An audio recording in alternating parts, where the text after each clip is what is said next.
Hello everyone! Welcome to a 1v1 battle with the first time trying out Grombrindal, the new lord for, well, legendary lord for the dwarves that's coming out through the White Dwarf magazine and Games Workshop promotion thing there. I will go over his stats more in depth after the battle, but for right now we are in a 1v1 situation where I have deployed a vanguard army of miners, rangers, and the Noer Grimlings Ironbreakers versus the Empire. Probably not the best thing to have a vanguard deploy against, but I really wanted to try this out. So we have two bolt throwers back here, which are supposed to be an enticing target for any enemy cav, of which there are 4 enemy cav in this battle. We have the Grumbling Guard because I think they're one of the best renowned units in the game because of their area buff of Vigor, which is your stamina. Every 25 seconds, it's really good to keep your army fresh. We have a Runesmith and, of course, Grombrindal, who are all going to be marching up to our Vanguard army. We have a group of Rangers here, and then 4 Rangers here, which are the Armor Piercer ones, and this one is the Renowned unit, where their ability makes a unit take more range damage, lowers their armor, and shield chance, block shield chance for some amount of time. It's pretty good. But anyway, this is my main killing power right here, and of course they have stalks, so the enemy cannot see them. And then we have the Ironbreakers, and then a variation of Miners. We have 4 Miners up here, backed up by the other renowned unit here, the Ekrund Miners with blasting charges. The enemy brought not the most standard build I've seen for the Empire. We have a General of the Empire mounted on a Griffin, a lot of crossbows here, 4 crossbowmen, 3 swordsmen, 2 great swords. We have a Outrider and 2 Knights of the Blazing Sun over here, and then 2 Empire Knights over here. So again, in this situation, I'm going to march back a little bit, actually, to make sure that everything gets in range of my bolt throwers, which are back here. The bolt throwers are supposed to be magnets for cav, and I have my rangers in position so that they can either support the front line if needed, or they can support the bolt throwers if needed. Again, this is my main damage right here, is the rangers. Not necessarily the bolt throwers, though they are really good as well, if left alone. And they're really accurate and fire every 10 seconds, so they are actually pretty good against cav. Pretty good against cav. I was just trying them out if you haven't yet. There we go. Our Grumbling Guard is getting in the mix. It's going to get in the middle of our army, so they apply the fresh buff for our entire army. Again, the enemy does not know about my Rangers here. They can suspect, considering that there's not enough units on the board for the amount of money we get, but, you know, they don't know where they are. So these Outriders start pouring fire into my Ironbreaker, so I'm going to target them with my Bolt Throwers to try and weaken their forces. I'm also bringing up the 1 Ranger group, the Quarreler Ranger group here, to try and fire into these crossbows. They're a little outgunned, but that's okay. The other Rangers here, I'm going to, again, put in position to support the Bolt Throwers, because you can already see the enemy plans to take them out with these Imperial Knights, and that's the purpose. So there we go, we have the buff going down from our Uthar's Raiders, and we are just going to pile in some throwing axes into these Knights of the Blazing Sun. There you can see the Marked by Othar debuff, and it's just going to take so much damage. So much damage so quickly. The General of the Empire probably was not expecting, I don't know if they saw it, but I have Grombrindal here, and he is going to duke it out with this General of the Empire. After he gets back up, that is. We also have our old Grumblers here. These are all armor piercers. Grombrindal actually has, well, again, we'll go over his stats after the battle. He's pretty beefy. Meanwhile, the front line, we have some swordsmen and great swordsmen getting into our Ironbreakers, and our miners over here. You can see these great swords and the Quarreler fire from the crossbows. I'm sorry, crossbow fire routed that group of miners off the field. We have another group in backup. Our Ironbreaker is going to hold the line. Our Renowned unit just throwing multiple satchel charges into both of these groups here. And my Rangers totally destroyed that 1 Blazing Sun Knight. You can see him over there. They did manage to get our bolt throwers discharged from their position, but I'm going to put them back on their bolt throwers here in just a moment. And again, keep our Rangers close by so that they can support if the enemy decides to charge again. But for right now, I'm going to go back up to support this fight because it looks like we have some greatsword problems here. And Grombrindal, in a matter of moments, I'll show this battle again in a more cinematic view, but he just murdered that General of the Empire pretty badly and made him shatter very, very quickly. Grombrindal has a 500 weapon strength. Most of that is armor piercing. The only person in the game that has a higher strength than Grombrindal now is Kolek, who has a 520 weapon strength and not 500. So it's pretty good. But anyway, with the General of the Empire out of the way, I'm going to throw Grombrindal into these great swords and swordsmen. Backing up his minor friends. Ironbreaker still holding the center against these great swords and swordsmen. And I'm going to send out a detachment of our miners to try and apply some pressure to these crossbows, because I'm kind of out skirmished here. My Rangers are skirmishers, but you can see they focus fire down my 1 Ranger here, and my other Rangers are still back here trying to deal some damage to all of these Knights that are charging my bolt throwers repeatedly. And I understand why they're charging the bolt thrower, because it's an artillery piece and you want to try and bring it down, but really the damage that they're getting is mostly from the rangers. Again, the bolt throwers here are just a magnet. They are a, I don't know, like a target. They're the bullseye. My rangers are the ambushers. That's what I gear them for, and it's working out really well because the enemy continues wanting to try to take out my bolt throwers. Meanwhile, we are again applying pressure to these crossbowmen over here as our other main force with Grombrindal and our runesmith are destroying the great swords and the swordsmen, who now do not have to worry about any supporting fire from their crossbows because I'm chasing them off with a couple of kind of very weak minor groups, which I'm totally okay with. And again, we'll get a closer look at Grombrindal's fighting prowess and all of his stats here in a bit after this battle is over. The knights are currently withdrawing, and they're going to isolate my miners out here, which is fine. It's giving me time to put some more damage into them with our bolt throwers, and our rangers move up to support this front line, and they're throwing some axes into these great swords to finish them off. These rangers with throwing axes, friends, they are amazing. The damage they can do, especially when stacked with Uthar's Mark. You saw it there, like how quickly that Knights with Blazing Sun, which are pretty high armored units, how quickly they melted to just this focus fire of rangers. It's pretty ridiculous. You really need to take these guys out if you see them. Like, as soon as you see these guys appear and you have cav nearby, forget the bolt throwers. Go after the rangers. It's a friendly advice. But anyway, you can see the knights were sent out here to clean up our miners that were applying pressure to the crossbows. But again, that's okay. We did do some damage to the crossbows as we were chasing them. And we will still do some damage to these knights because the miners are armor piercers, so they will get some damage in. And you can see our actual renown unit here, because its morale was above 50% through most of this, it also had its frenzy proc. As you can see, they have frenzy. Of course, right now they're not going to have it because they're below 50% health, but when they had it, they were dealing some decent damage to the enemy knights and those crossbows. Meanwhile, our bow throwers are still applying pressure to the knights that are now attacking our weak miners. So we're getting some great value in right there.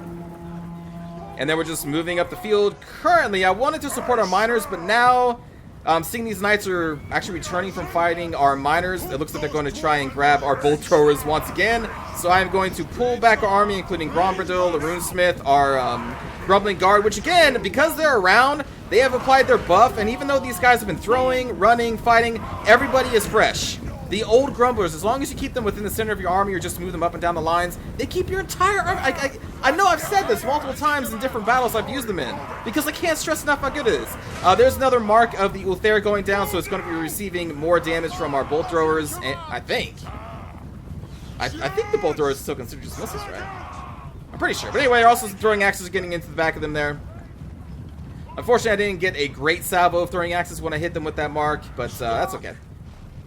You can see the morale starting to waver. Again, their general, the Empire, was routed in mere moments because of Grombrindal. I don't think they were expecting the power, considering that Grombrindal is just coming out, you know. Or may not even be out, now that I think about it. Because I actually was lucky enough to get a code from CA. So thank you, CA, for that. But I think the magazine that has Grombrindal's code doesn't even come out until 28th, does it? Now that I'm thinking about it. But anyway, that is going to be a victory for the Vanguard deploying miners with Grombrindal's assistance and the Rangers of, I guess you can say, Clan Ungrind, maybe, because they were added with Clan Ungrind. But anyway, good game to my opponent there. Again, that poor general of the Empire did not really know what they were going in for. So we'll take a look at the stats here, and then we'll take a closer look at Grombrindal, and then a cinematic view of the battle so you can see him in action. So he racked up 50 kills, which is not bad. He is also the most expensive lord of the dwarves now that he is in the game. 0 kills for the runesmith, that's fine. He was just there to apply his buffs to the army, and his Wrath and Ruin debuff to the enemy greatswords, which is, I applied that, I believe 3 times throughout the battle I applied that debuff. Or the direct damage spell. Miners did pretty well. The Ekron miners also did really well. I think this is a really solid unit. They have Frenzy, which makes them so good. Well, I'm not going to say like so good, but people don't expect miners to do much. But a Frenzied miner with multiple blasting charges can rack up some kills.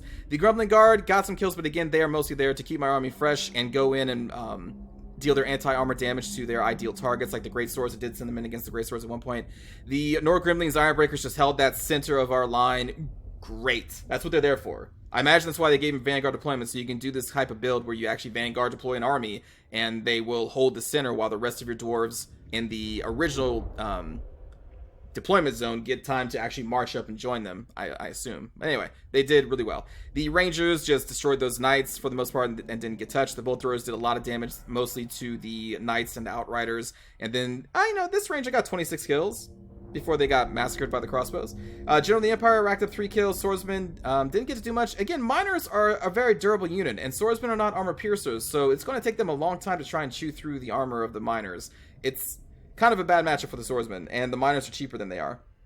The Great Swords did okay. One of them, I believe, was against the Grombrindal's Ironbreakers, which are a very sturdy unit, and the other one had to fight against Grombrindal and a group of Miners, so he has so much armor-piercing damage. The crossbows actually did pretty well, kind of, considering that they're firing into an army of very heavily armored soldiers. I think they did pretty well. Definitely would have been better to bring a handgunner or two instead of the crossbows, I think, against an all-dwarf army. It's kind of odd to see them. Maybe they were really fearing ambushes from Rangers. That's the only way I can think of them bringing a corps of crossbows, is if they fear Rangers more than they fear the infantry of the dwarves. The Knights kind of did okay. They were really focused on those bolt throwers, so they allowed my Rangers a lot of time to just fire into them and kind of destroy them along with the bolt throwers. In this situation, again, I would go after these Rangers with great weapons.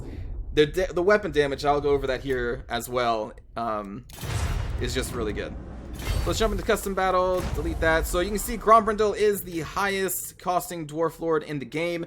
Some of his unique stats which I used in the game, well, we have Foe Seeker, of course, and then Deadly Onslaught. But he also comes with this Flash Bomb for 25 seconds in a 30-meter area around him. He's going to lower their melee defense, their speed, and their leadership by -8. Then he also has a one-time use, kind of like Belagar here, but his one-time use is a map-wide Unbreakable for 33 seconds. Map-wide Unbreakable for entire army. That's pretty cool. He's definitely like a live life on the edge type of character here by the items that he has, because also if you take a look at the items, well, actually specifically this one, the Rune Helm of Zufbar is a constant effect as long as his hit points are below 50%. In a 45-meter area, he's going to buff your leadership by +16. +16 is insane for an already very high leadership army. That's insane. Then we also have the Rune Axe of Grombrindal, which is a 52-second self buff for charge bonus speed, and now he imbues Discourage, which is -16 leadership. So Grombrindal on his own, without even the help of like a Goblobber. Also I tested, you can't stack Goblobber with his Discourage ability because it's the same thing. The Goblobber and him both have Discourage, so they don't stack, so don't try that. But by himself, he can hit a unit with Discourage for 52 seconds and then also drop a Flash Bomb. So he is also like a burst leadership debuffer in a sense. He can debuff a unit -24 just by his abilities, not even including the fact that when he's thrown into a fight, the enemy's probably going to be considered losing, so that's going to be a debuff. Stronger enemies around them is a thing, so that's going to be a debuff. So he is kind of a very powerful leadership hit. On top of, let's look at these stats. 120 armor, 85 leadership by himself, 32 speed, which is standard for the dwarves, 70 melee attack, and it is also magical, which is always a good thing to have. Always a good thing to have. A 40 melee defense and a 500 weapon strength, 315 of which is armor piercing. And with a 70 melee attack, he is going to be hitting all the time. All the time. And all this weapon damage. That's why that General of the Empire just was destroyed almost instantly. That, and also because he was fighting another one of my units by himself. But still, like, this is insane amount of damage. This is insane. And then charge bonus of 45. On top of that, he's also missile resistant 15, 25% magic resistance. Expert charge defense, if you don't want him to charge, which, I don't know, a 45 charge bonus, in most situations, I think you want him to charge. But hey, in case you don't get the charge order off in time, he does have expert charge defense, which negates the charge bonus of any attacker as long as he's braced, which is even better than Ungrim. Ungrim only has charge defense versus large. So, there you go. On top of that, also, we have Encourage, Hide and Forest, and then those other stats. So yeah, expert charge defense is pretty sweet. And that's him. That's Grombrindal. He is a beast of a melee fighter who can still support nearby troops with his abilities, increase their leadership as long as he is below 50% health. And this Flash Bomb is pretty cool. Again, just the combination of Flash Bomb and then hitting them with the Discourage ability, -24, just boom, like that. You can just send people routing instantly in it. And he's going to kill almost any other hero in 1v1. I haven't tested against every other hero, but just stat-wise, He probably can. I would guess. I'll have to do more testing, but still, that's pretty insane. And then real quick before we watch the cinematic view, just to remind you, the Rangers with great weapons, their missile damage is 45, which is 26 of it is armor piercing. That's no joke. They may have limited ammunition, but still, they can really burst down any unit really quickly when stacked up with the Uthar's Rangers marked by Uthar here. It's just really good. It is really good, as you saw there. They are very disgusting. So yeah, there you go. Grombrindal. I'll bring him some more in some future battles, because he's a beast. He's probably going to replace Ungrim in terms of how many times he's brought. Well, I mean, actually, though, there's a lot of good choices for the dwarves now. I mean, you can always bring Belegar, who's really solid. Thorgrim got a buffed in the patch. And, of course, the Rune Lord, I think, is still super good. Like, they're all really good. The lords and the heroes for the dwarves are some of the best choices, I think, in the game. Like, they are definitely one of the strongest things of the dwarf army. But anyway, hope you enjoyed that battle, and let's just watch another closer cinematic view of Grombrindal.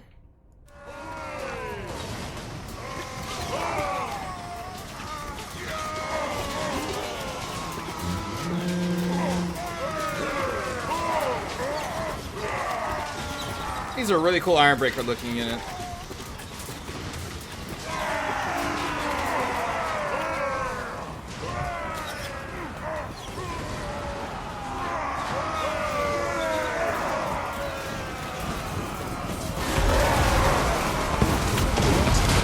Surprised they were able to knock down some dwarves. So yeah, this general gets in the middle of our old Grumblers, which are armor piercing, and then also Grombrindal. So it's very brave choice. Brave choice.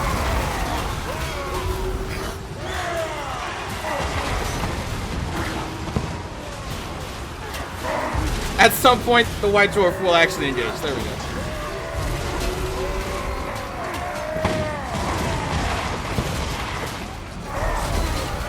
At some point, it will. There we go.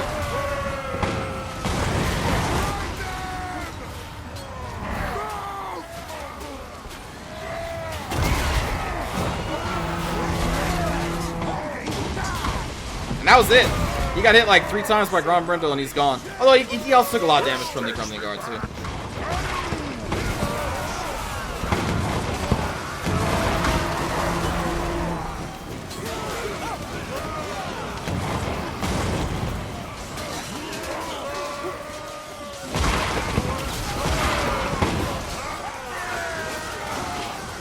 I like how the Iron Breakers who aren't engaged in melee will still throw out their mining charges.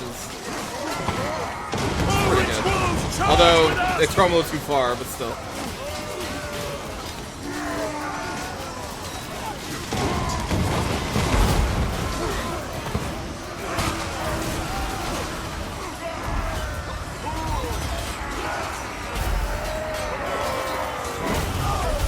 Woo!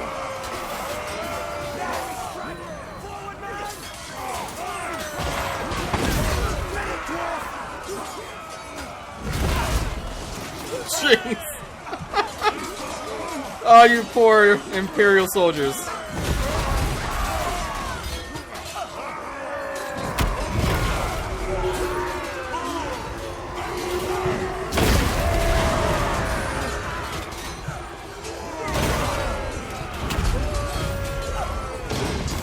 So much anger in this dwarf.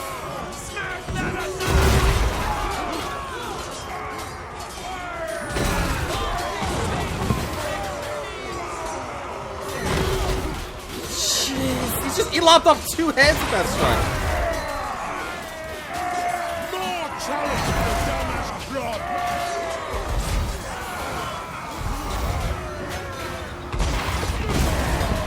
Another one. He just no head is safe around Grombrindal, man. I know that was another one, dude. It's amazing. He doesn't believe in swinging unless he claims a body part. Jeez. That looks so cool.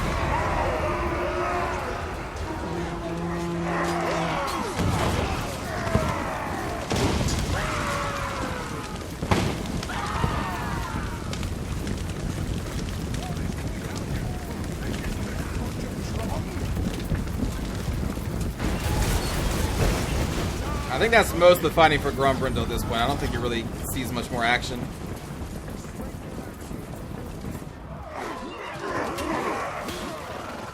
Our Ekron miners over here.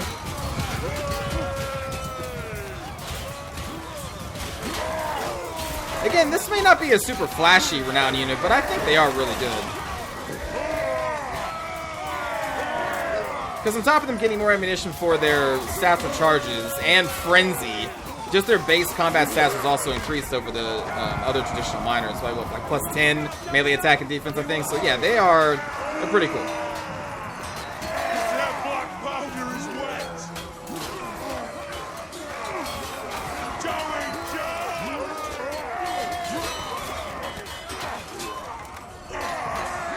Also, they're pretty good at killing crossbowmen, but that's no surprise.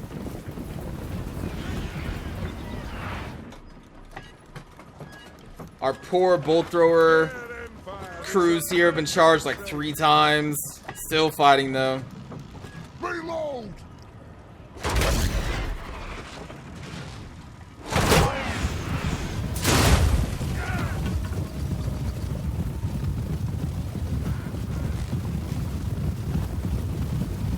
Not sure why you would bring a Knights of the Blazing Sun against the dwarves.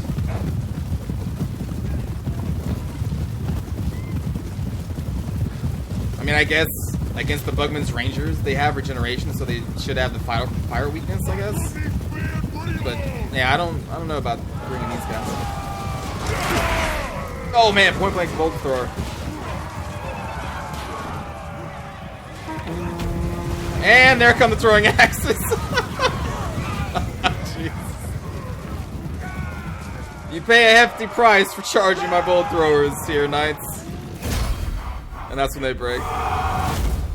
So anyway, I hope you enjoyed this first battle with Grombrindal. He's pretty cool in the first time that I tried him, at least. And he seems super powerful. Again, he is now only 2nd place, because only the first place is Kolek, and he is a giant Shaggoth, or Ogre Shaggoth, whatever they're called. So yeah, you're probably going to be seeing him a lot when everyone else gets their hands on him. I'll see you all in the next battle, everybody. Have a good day.